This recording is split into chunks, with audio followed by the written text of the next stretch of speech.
काय सांगा सर, आज एक घटना घडली आहे.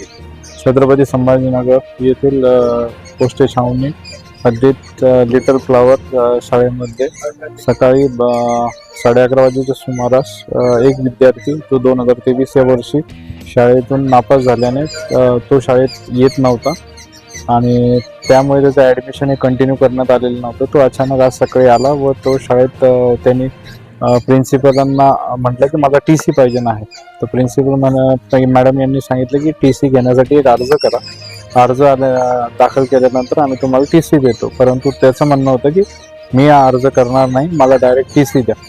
तर प्रिन्सिपल यांनी तुमच्या घरच्यांना घेऊन या असे सांगितलं असता तो ऐकण्यास तयार नव्हता. त्यावेळेस त्यांनी प्रिन्सिपल यांनी त्याचा वर्ग शिक्षक जे होते त्यांना बोलवलं. त्यांना बोलवल्यावर वर्ग शिक्षक आणि त्यांच्यामध्ये आपापसात वाद झाला. तो वाद हा विकोपाला गेला.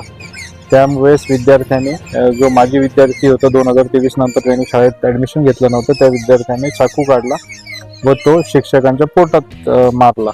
सदर प्रकरणी गुन्हा दाखल करण्यात आलेला आहे आणि जो विधी संघर्षग्रस्त बालक आहे त्यांना ताब्यात घेतलेला आहे आणि पुढील कार्यवाही सुरू आहे. या उद्रेकी त्यांना अशी घटना घडलेली आहे की पार्श्वभूमी गुन्हेगारी पार्श्वभूमी चेक केली असतं. यापूर्वी त्याची नावावर अशी काही घटना केलेली नाही, कोणतेही गैरकृत्य केलेलं नाही.